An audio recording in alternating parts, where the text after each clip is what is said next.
I never expected that buying a beautiful 5-acre property in Vermont would turn into a legal nightmare. But the moment Patricia Henderson became the president of our homeowners association, my peaceful life on Willow Ridge Drive in Stowe came to a screeching halt. The property I purchased 3 years ago sat on a gorgeous hillside with a 40-degree slope that ran straight down to Meadow Creek, which froze solid every winter from December through March. The hill was the main reason I bought the place. I'm Victor Quentin, a 38-year-old software developer who works remotely, and I had envisioned building a small ski run for my nephews and nieces who visited every winter. The previous owner, an elderly man named George, had used the hill the same way for decades without any issues. When I first moved in, the HOA was run by a pleasant retired couple who barely sent out notices, except for the annual dues reminder. Then they moved to Florida, and Patricia took over with the fervor of someone who had finally found her calling in life. She was 52, wore her blonde hair in that specific speak-to-the-manager style, and drove a white Mercedes SUV with a license plate that read, "Boss Lady." The trouble started on a crisp October morning when I found a notice zip tied to my mailbox. The HOA had apparently voted in an emergency meeting to build community storage sheds, and according to the blueprints attached, they planned to construct them on my hillside. Not near it, not beside it, directly on my property. I immediately called the number listed on the notice, which connected me to Patricia. "Henderson Residence," she answered in a saccharine voice. "Hi, Patricia. This is Victor Quentin from 847 Willow Ridge Drive. I just received a notice about storage sheds being built on my property, and I think there's been a mistake." "Oh, Victor." Her voice shifted to that condescending tone that makes my teeth grind. "No mistake at all. We reviewed the plot maps, and that hillside is actually designated as common area in the original development plans from 1987. That's impossible. My deed clearly states the property extends all the way down to Meadow Creek. I have the survey documents." "Well, our records say differently. The sheds are going to be built starting next week. We've already hired the contractors. This is happening whether you like it or not." I spent the next 3 days going through every document related to my property purchase. My survey, conducted by Thompson Land Services in Burlington just before I bought the place, clearly showed that I owned the entire hillside. The property line went right to the middle of Meadow Creek. I had copies of the original deed, the title insurance policy, everything. I tried calling Patricia back, but she stopped answering. I sent emails that bounced back with an auto reply saying she was attending to important HOA business. I even drove to her house, a sprawling colonial just 2 streets over, but she pretended not to be home despite her car sitting in the driveway. The following Monday, I woke up to the sound of heavy machinery. I threw on jeans and a jacket and ran outside to find 2 excavators, a bulldozer, and a crew of 6 workers already on my hill. They had brought in gravel and were beginning to level sections of the slope. "Hey, stop!" I ran down the hill, waving my arms. "You can't do this." "This is private property," the foreman, a burly guy with a thick Massachusetts accent, climbed down from the excavator. "You the homeowner?" "Yes, and this is my land. You need to leave immediately." He pulled out a crumpled work order. "Says here we're building 4 storage sheds, 12 by 16 feet each on HOA common ground. Lady named Patricia Henderson hired us. We got permits and everything." "I don't care what she told you. This is my property and I never gave permission." The foreman scratched his beard. "Look, buddy, I don't want trouble, but we got a contract. Maybe you should sort this out with the lady who hired us." I pulled out my phone and called the Stowe Police Department. Officer Raymond Chen arrived within 20 minutes, and I showed him my property documents. He examined them carefully, then walked the property line with me, comparing it to the survey map on his tablet. "Mr. Quentin is correct," Officer Chen told the foreman. "This is private property. You'll need to stop work until this is resolved." The foreman was not happy. "We got a $10,000 contract. Who's going to pay us for our time today?" "That's between you and whoever hired you," Officer Chen said firmly. "After everyone left, I thought that would be the end of it. I was wrong." That evening, Patricia showed up at my door with 3 other HOA board members: Susan Carmichael, Robert Young, and Jennifer Frost. "Victor, we need to talk about your obstruction of HOA business," Patricia said, not waiting for an invitation before pushing past me into my living room. "My obstruction? You tried to build on my private property." Patricia pulled out a folder thick with papers. "These are the original 1987 development documents. Section 47, paragraph C clearly designates the hillside area as common ground for community use." I took the papers and read through them. The language was vague and confusing, filled with legal jargon, but nowhere did it specifically mention my address or my hillside. The description talked about sloped common areas designated for community recreation and utility storage.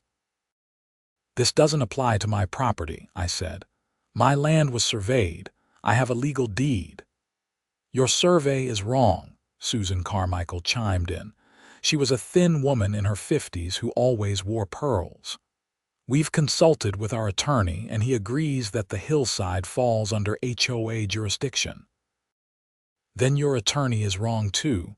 Get off my property, all of you." Robert Young, a quiet man who worked as an accountant, spoke up for the first time. "Victor, why are you being so difficult? The community needs storage. Many residents don't have garages. This benefits everyone." "Then build storage on actual HOA common ground. There's a flat 2-acre parcel behind the community center that's sitting empty." Patricia's expression hardened. "That land is being preserved for a future community garden. The hillside is the perfect location for storage sheds. They'll be tucked away, barely visible. And when winter comes and that hill turns into a sheet of ice, what then?" "The sheds will be properly anchored," Jennifer Frost said. She was younger than the others, maybe 40, and seemed like she was just going along with whatever Patricia wanted. "Our contractor assured us they'll be secure." I pointed at the door. "Leave. Now. And if anyone sets foot on my hillside again without my permission, I'll press charges for trespassing." Patricia's face turned red. "You're in violation of HOA bylaws. We can fine you up to $500 per day for non-compliance." "Fine me for what? Owning my own property? Go ahead and try." They left in a huff, Patricia making sure to slam my door hard enough to rattle the frame. I immediately called my real estate attorney, Donald Pritchard, who had handled my property purchase. He agreed to look into the matter and said he would contact the HOA's attorney. For the next 2 weeks, there was blessed silence. I thought maybe common sense had prevailed.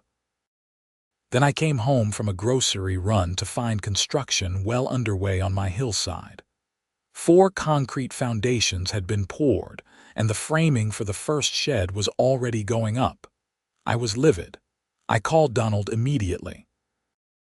"I just got off the phone with their attorney an hour ago," Donald said, sounding frustrated. "They're claiming adverse possession and asserting that the HOA has maintained that hillside as common ground since the development was created. That's a lie. The previous owner used it for skiing. There's nothing communal about it." "I know, Victor. I'm filing for an emergency injunction, but the earliest we can get a hearing is next week. In the meantime, legally, there's not much we can do to stop them if they're claiming a legitimate dispute over the property boundary." so they can just build whatever they want on my land. I didn't say that. I said we need to let the court decide. Don't do anything rash. Let me handle this legally. I hung up and stared at the construction crew working away on my hill. They had brought in temporary lights and were working fast, trying to get the structures up quickly.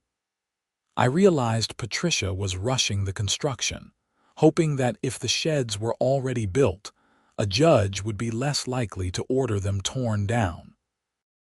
The next morning, I went down to the construction site at dawn before the crew arrived. I took extensive photos and videos of everything, documenting exactly where each shed was being built in relation to my property markers. I also noticed something interesting. The foundations had been poured directly onto the hillside without any proper grading or terracing. They had tried to level the ground, but the slope was so steep that the downhill side of each foundation sat on filled dirt, not solid ground. When the foreman arrived, I approached him again. "You realize this is a terrible location for permanent structures, right?" He shrugged. "Lady's paying." We advised against it, told her the slope was too steep, but she insisted, said it had to be here. What about the creek at the bottom? When the snow melts, that whole area floods. Above our pay grade, man. We just build what we're told to build. The construction continued over the next 4 days. By the time our court hearing arrived, all 4 sheds were complete. They were ugly brown structures that stuck out like sore thumbs on the pristine white hillside. Patricia had even added large HOA logos to the side of each one. The hearing was held at the Washington County Superior Court in Montpelier. Judge Martha Rodriguez presided. Patricia showed up with her attorney, a slick young guy named Brandon Mitchell who wore an expensive suit and carried himself with unearned confidence. I sat with Donald, who had prepared a thick binder of evidence. Brandon went first, arguing that the HOA had a legitimate claim to the hillside based on the 1987 development documents, and that the community had been using the area for common purposes for decades. "Your Honor, the Homeowners Association has maintained that hillside, mowed it regularly, and considered it common ground since the development was established," Brandon said smoothly. "Mr. Quentin's survey was conducted in error.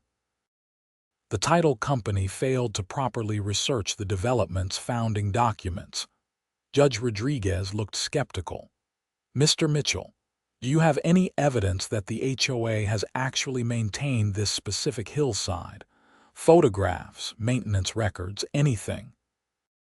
Brandon shuffled through his papers.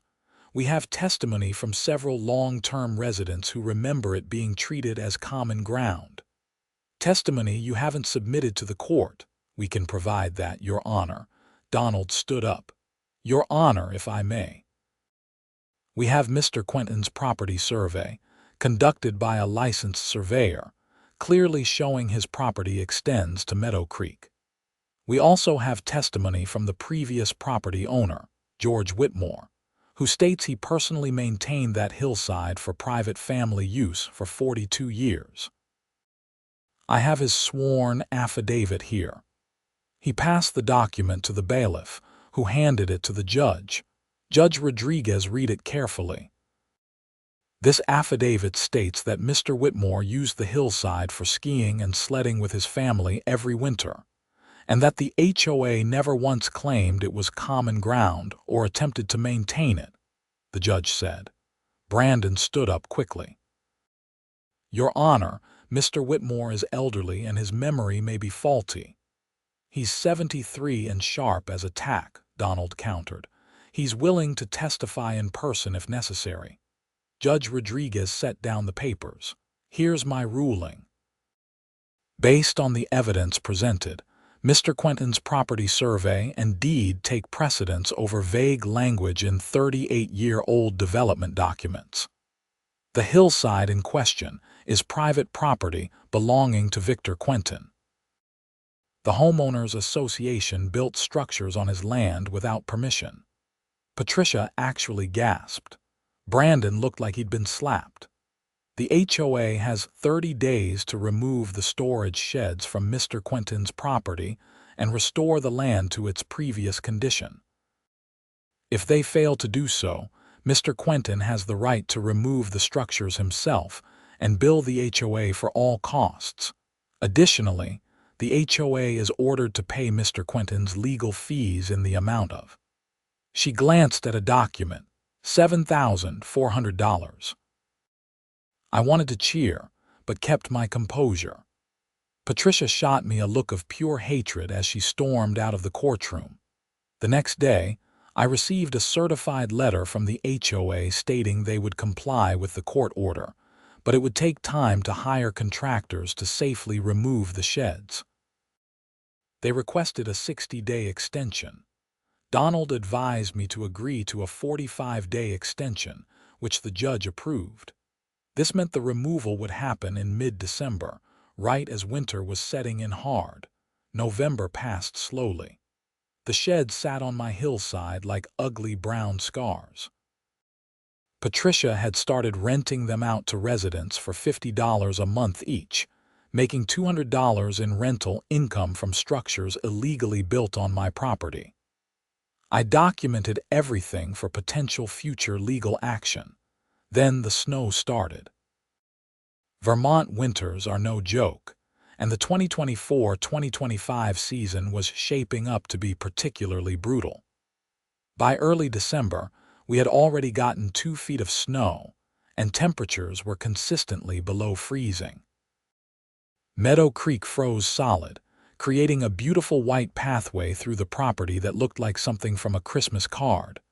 The hillside became a steep slope of packed snow and ice. The sheds stood dark and imposing, weighed down by snow accumulating on their roofs. I noticed that Patricia had padlocked each one, and through the windows I could see they were fully packed with people's belongings. Furniture, boxes, what looked like seasonal decorations, lawn equipment. She had really committed to using them. The 45-day deadline came and went. No contractors showed up. I called Donald. "They're in contempt of court," he said. "We can file a motion and get the judge to impose penalties." "How long will that take?" "Could be weeks to get another hearing, especially with the holidays coming up." "So they can just ignore a court order?" "Not without consequences. But the wheels of justice turn slowly, Victor. I know it's frustrating." I sat in my living room that evening, watching snow fall on the hillside, and thought about the situation. The temperature had dropped to 15 degrees. The forecast called for more snow throughout the week. The hillside was now a treacherous ice slope at nearly 40 degrees. The sheds were anchored into foundations that sat on filled dirt, not bedrock. The freeze-thaw cycle was already causing the ground to shift. I had noticed over the past few days that the shed furthest downhill was listing slightly to one side, its foundation pulling away from the hillside. An idea formed in my mind. A perfectly legal, completely justified idea. The court had ordered the sheds removed. The HOA had failed to remove them. The court had granted me the right to remove the structures myself and bill the HOA for costs. I had that in writing. What I did with structures illegally built on my property was my business, as long as I removed them. The next morning, I drove into town and rented a heavy-duty pickup truck with a winch. I also purchased several lengths of thick chain and some caution tape. When I got back to the property, I started with the shed furthest uphill. I wrapped chains around the entire structure, making sure they were secure. Then I attached the chains to the truck's winch and started pulling. The shed's anchor bolts, frozen and weakened by the temperature cycles, snapped almost immediately. The whole structure broke free from its foundation. Here was the beautiful part. I wasn't pushing or throwing anything. I was simply removing a structure from my property, and gravity was doing the rest. The shed, weighing probably 800 pounds fully loaded with people's belongings, started sliding down the icy hillside. It picked up speed quickly. The slope was steep enough and icy enough that once momentum started, there was no stopping it. The shed slid like a bobsled down an Olympic track, leaving a trail in the snow. It went faster and faster, and I watched in fascination as it covered the 200 yards to Meadow Creek in about 15 seconds. When it hit the frozen creek, there was a tremendous crashing sound. The impact shattered the ice and the shed broke apart, spilling its contents into the frigid water. Boxes exploded, furniture tumbled out, and everything sank into the 3-foot-deep creek. I stood there for a moment, then shrugged. The court had ordered them removed. I was just following the judge's instructions. I moved on to the second shed. Same process. Chains around the structure, attached to the winch, pull until the anchors snapped. This one slid even faster than the first, hitting the creek with another spectacular crash. More ice shattered, more belongings spilled into the water. I was halfway through removing the third shed when I heard screaming. Patricia was running down my driveway, wearing a puffy pink coat and snow boots, her face purple with rage. "What are you doing?" she shrieked.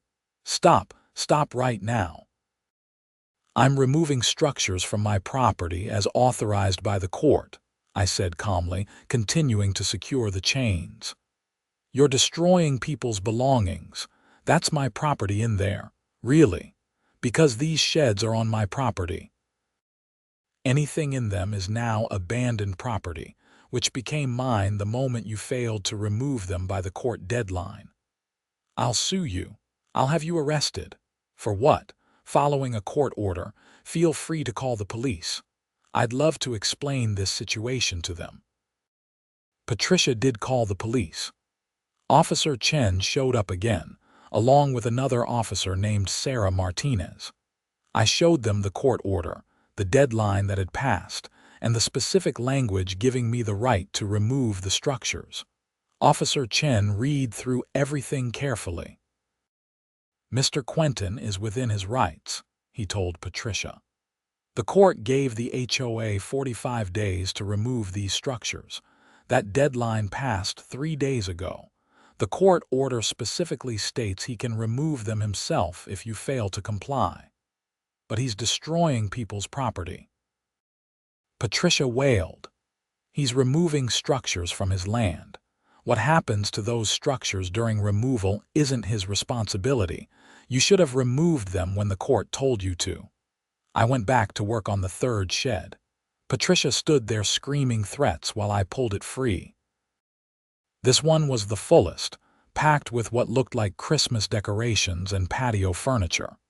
It slid down the hill beautifully, gaining speed, and hit the creek with the biggest crash yet. The impact broke through ice that had already been weakened by the first 2 sheds, creating a huge hole. "That's it," Patricia screamed. "I'm calling the news. Everyone's going to know what you did." "Please do," I said.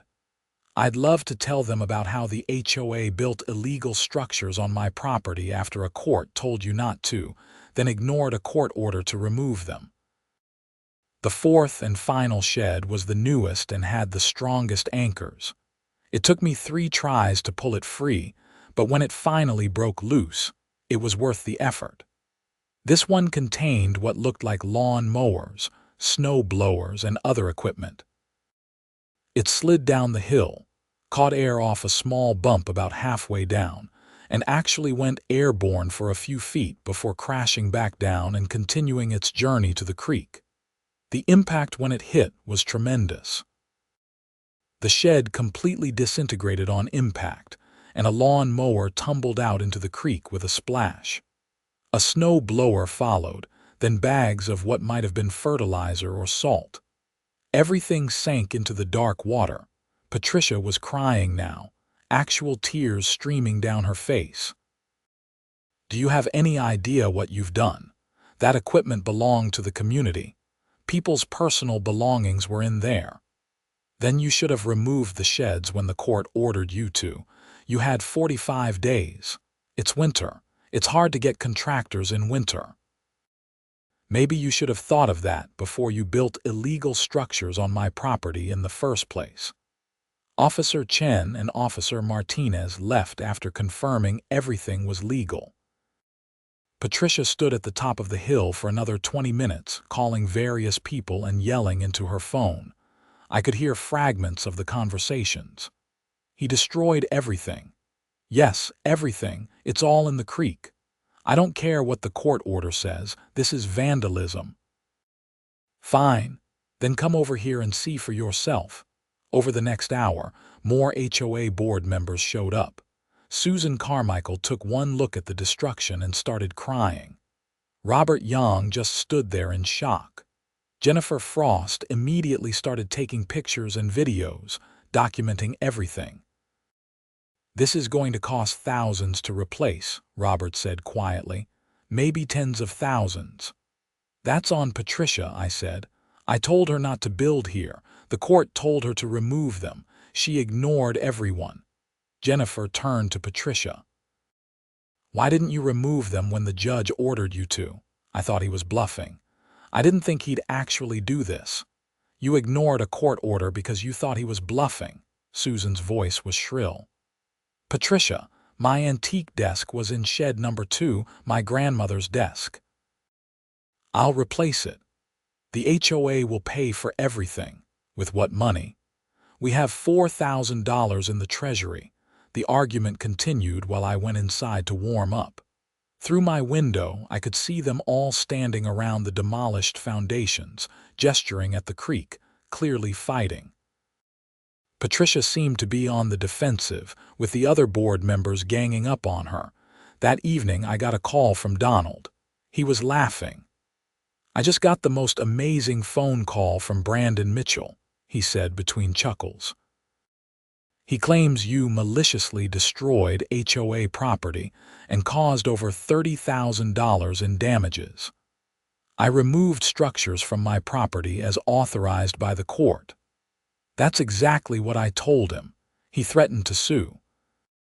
I told him to go ahead and we'd countersue for the HOA's continued trespassing, the rental income they collected from illegal structures and emotional distress. He hung up on me. So what happens now? Now, nothing. You were legally in the right. If they want to sue you, they'll lose. If anything, you could sue them for the rental income they collected. That's probably close to $1,000 at this point. I thought about it. No, I think I've made my point. The story might have ended there, but this is where things got interesting. 3 days later, I received a notice from the HOA stating that I was being fined $500 per day for improper disposal of community property and environmental damage to the community creek. I called Donald immediately. Can they do this? Absolutely not. They're retaliating, which is illegal. Forward me that notice. I'll file a harassment complaint and a motion for sanctions. But the fines kept coming. Every day, a new notice appeared on my door. $500 per day added up quickly. After 2 weeks, they claimed I owed $7,000. Then, Patricia made her biggest mistake. She filed a lien against my property for the unpaid fines. A property lien is serious business. It prevents you from selling or refinancing your home until the debt is paid. The fact that the debt was completely fabricated didn't matter to the county recorder's office. They just processed the paperwork Patricia submitted. Donald was furious when I told him. That's it. She's crossed a line. Filing a fraudulent lien is a crime in Vermont. It's a form of extortion. What do? We go to the police. Then we sue for harassment, defamation, and abuse of process. And we get the state involved because HOAs are regulated by the Vermont Department of Financial Regulation. We started with the Stowe Police Department. Officer Chen listened to our whole story, reviewed all the documents, and agreed that the lien appeared to be fraudulent retaliation. "I'll need to refer this to the county prosecutor," he said. "This isn't just a civil matter anymore. If she filed false documents knowing they were false, that's criminal." The investigation took 3 weeks. During that time, Patricia apparently realized she had screwed up because she tried to withdraw the lien. But it was too late. The prosecutor, a sharp woman named Lisa Thornton, had already started building a case. In mid-January, Patricia was charged with filing a false lien, a misdemeanor in Vermont that carried potential jail time and fines. She was also charged with extortion and abuse of process. The other board members, realizing they might be implicated, immediately resigned and cooperated with the investigation. It turned out Patricia had been running the HOA like her personal fiefdom for months. She had approved expenses without board votes, paid herself an unauthorized salary of $1,000 a month, and had even used HOA funds to pay for her personal lawyer fees. The investigation uncovered over $15,000 in misappropriated funds. The criminal case moved through the courts faster than I expected. Patricia tried to claim she didn't understand she was doing anything wrong, that she was just trying to protect the community. Her lawyer tried to paint her as a well-meaning volunteer who got in over her head. The prosecutor wasn't buying it. Miss Henderson knowingly filed a fraudulent lien against Mr. Quentin's property in retaliation for him exercising his legal rights. She ignored a court order to remove structures from his property, then attempted to financially punish him when he enforced that court order himself. This is a clear case of abuse of authority and criminal harassment.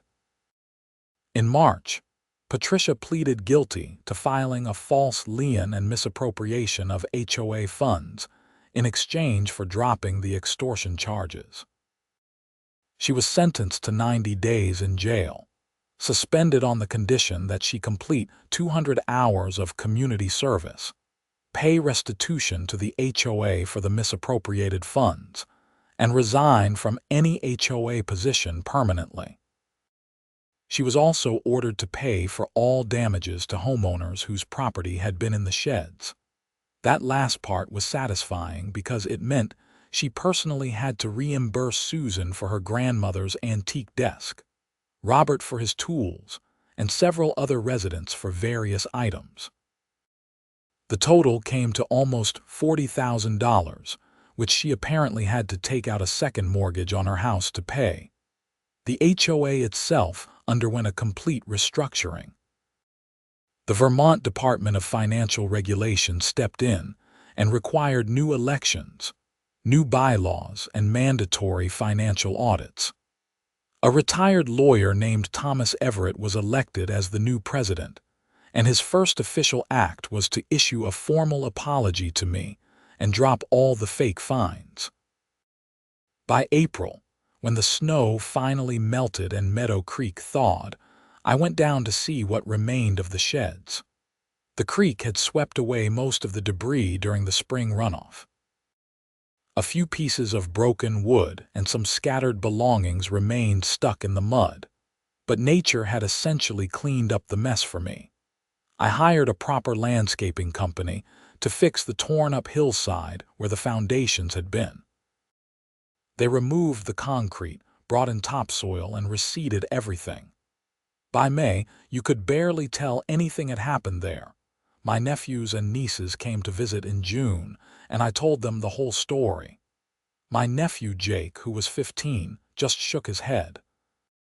"Aunt Patricia sounds crazy," he said. "She lived 2 streets over, not in our family," I corrected him. "But yes, she made some very poor decisions." That summer was peaceful. The new HOA board was reasonable and actually followed the law. They built storage sheds on the actual HOA common ground behind the community center, properly permitted and legally placed. No one bothered me about my hillside.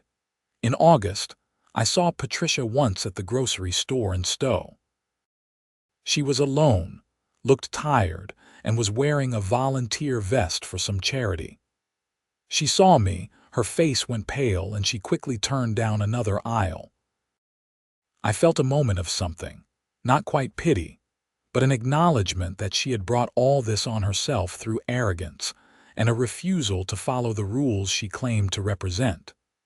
The civil lawsuit Donald filed against Patricia, and the HOA was settled out of court in September. The HOA's insurance paid me $12,000 for my legal fees, stress, and the hassle of dealing with the entire situation. Patricia's personal homeowners insurance paid another $5,000. The insurance companies then went after Patricia personally for the payouts, which I heard through the neighborhood grapevine was causing her significant financial problems. The fraudulent lien was officially removed from my property records, and the county recorder implemented new verification procedures to prevent similar abuses in the future. Winter came around again, and this time my hillside was pristine and undisturbed. I finally built the small ski run I had originally envisioned, complete with a rope tow powered by an electric motor. My nephews and nieces loved it when they visited for Christmas. Standing at the top of my hill on a clear January day, looking down at Meadow Creek frozen solid and sparkling in the winter sun, I thought about everything that had happened.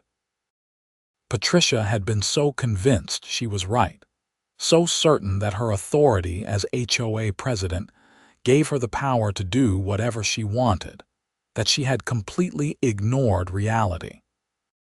She built structures on property she didn't own, ignored a court order to remove them, then tried to criminally retaliate when I enforced my rights. Every step of the way she could have backed down, admitted her mistake, and avoided the consequences. Instead, she doubled down again and again until she ended up with a criminal record and financial ruin. The other residents of Willow Ridge Drive seemed to have learned from the experience too. The new HOA board operated transparently, followed all proper procedures, and actually asked homeowners before making major decisions. It was revolutionary. I kept the photos and videos I had taken of the sheds sliding down the hill into the creek. Sometimes, when I needed a laugh, I would watch the footage again.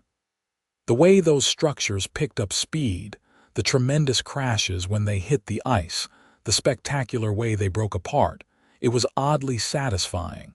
Had I known exactly what would happen when I pulled those sheds loose. The physics were pretty straightforward. A heavy structure on a steep, icy slope with nothing to stop it would slide down and hit whatever was at the bottom. I knew the creek was there. I knew it was frozen. I knew the sheds would be destroyed.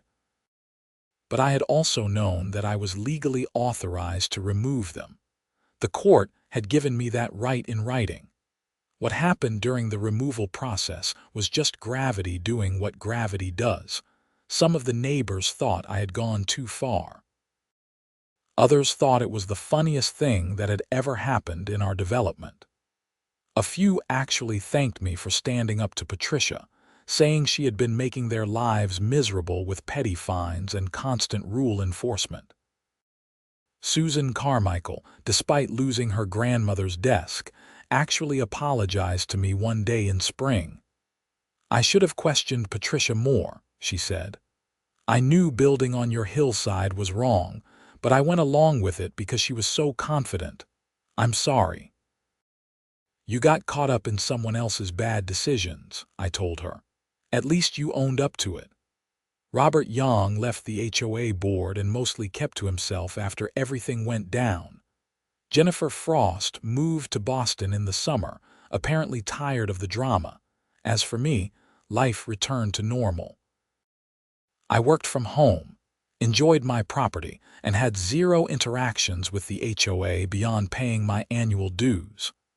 The new board sent out a quarterly newsletter and organized a neighborhood barbecue every summer, which was pleasant and non-invasive.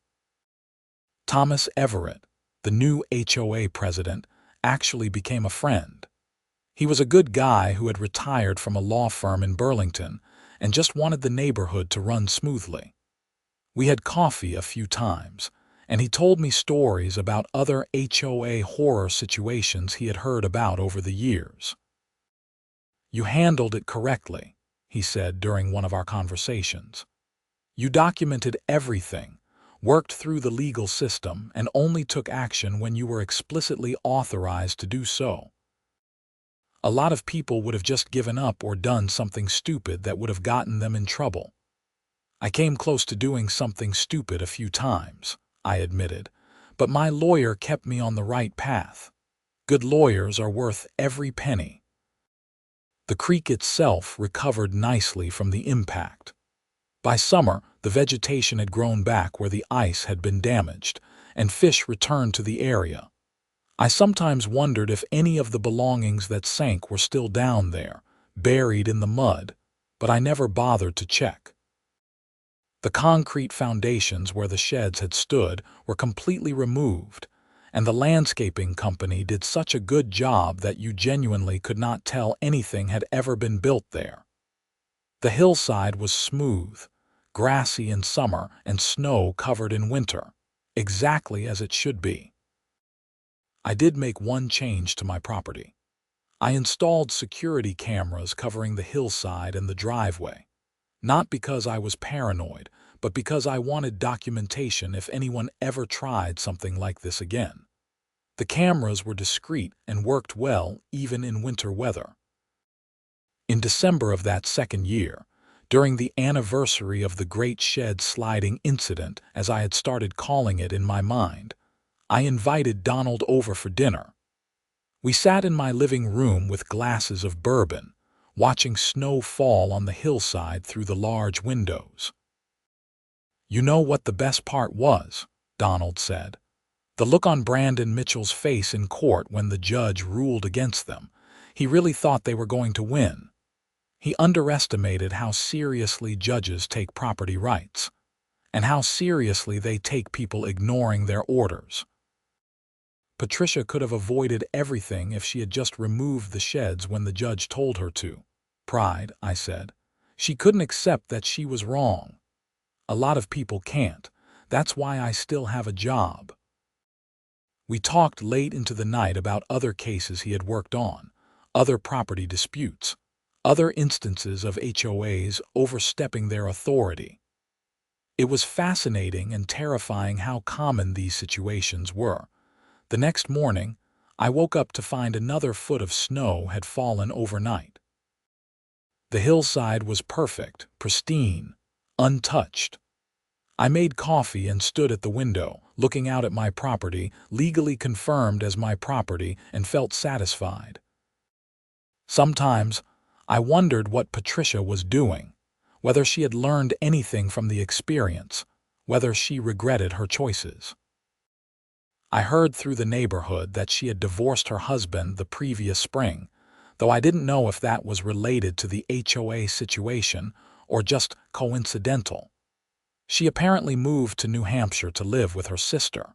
The community moved on. New families moved into the neighborhood.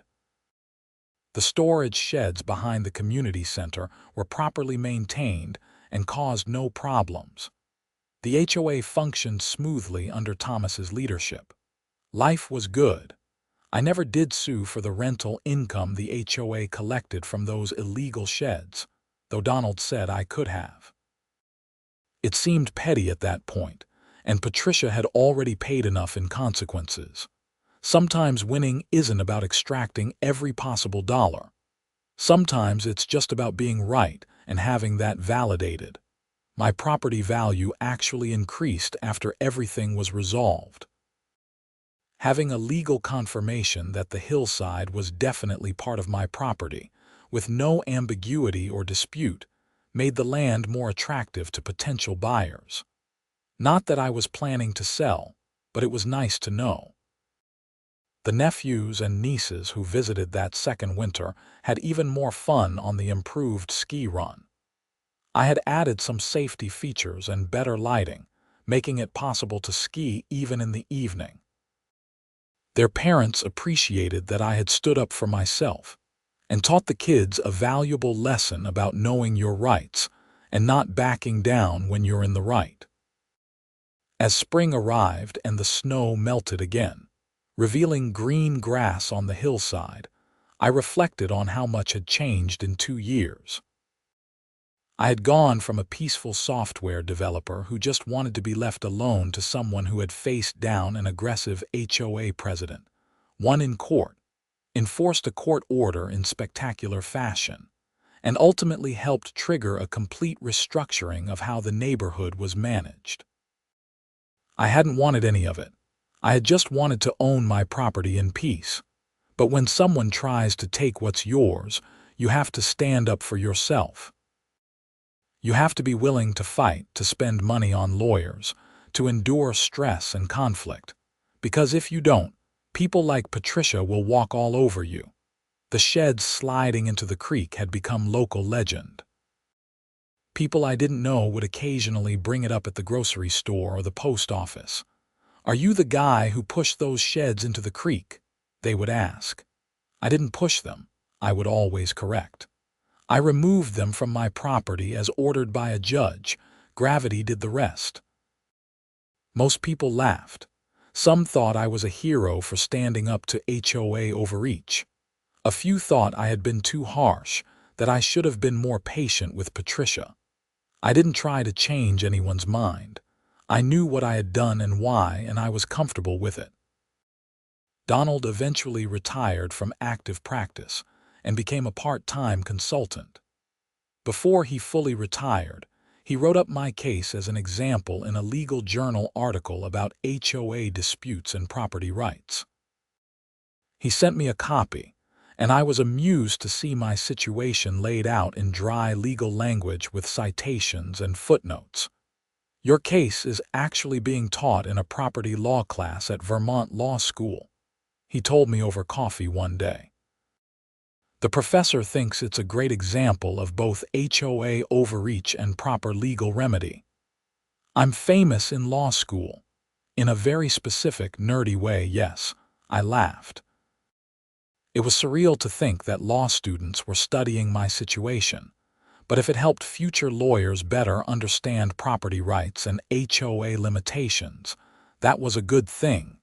Years passed. The incident faded from immediate memory in the neighborhood, though it remained part of local lore. New HOA board members were elected, but Thomas's reforms remained in place. The community functioned well, and everyone seemed content. I eventually did start dating someone, a woman named Miranda Vale who worked as a veterinarian in Burlington. I told her the whole story on our third date, figuring if it was going to scare her off, better to know early. Instead, she laughed until she cried. "You let them slide into a frozen creek," she gasped between laughs. "That's the most Vermont thing I've ever heard." "I removed them from my property," I corrected with a smile. "Gravity did the sliding. We've been together for over a year now, and she loves the property as much as I do. She brings her dogs up on weekends, and they run around the hillside chasing each other. The area where the sheds once stood is now their favorite spot to play. Sometimes, when we're sitting on the porch in the evening watching the sun set over the mountains, Miranda will ask me if I ever regret how everything went down. No, I always say. I stood up for what was mine. I did it legally. And the consequences Patricia faced were the direct result of her own choices, not mine. Still, it must have been stressful. It was.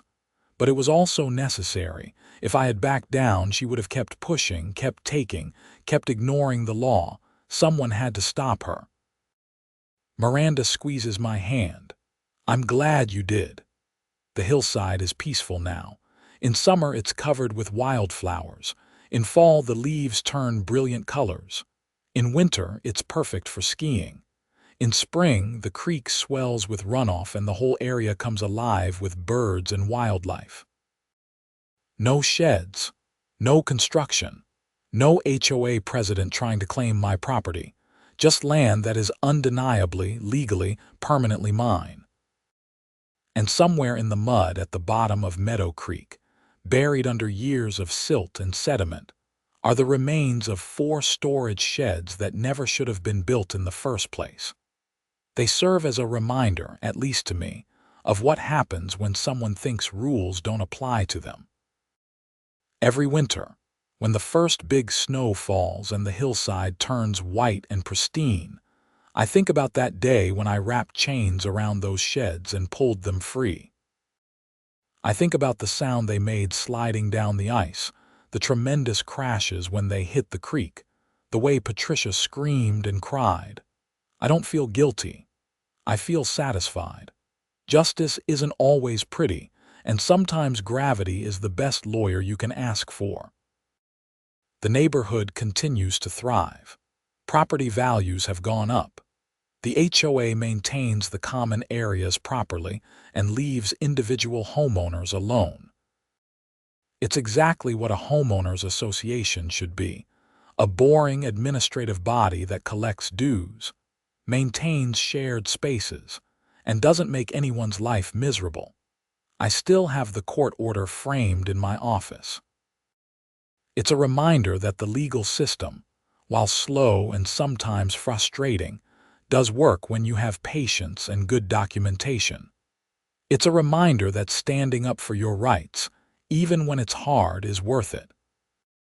And every time I look out at my hillside, unobstructed and beautiful, I'm reminded that this is mine. I paid for it. I own it. And no HOA president, no matter how determined or convinced of their own authority, can take that away from me. The sheds are gone, sliding into memory and local legend. Patricia is gone, moved away to start over somewhere else. The stress and conflict are gone, replaced by peace and normalcy. What remains is the land, the property, the hillside that was always mine and always will be. And that's exactly how it should be.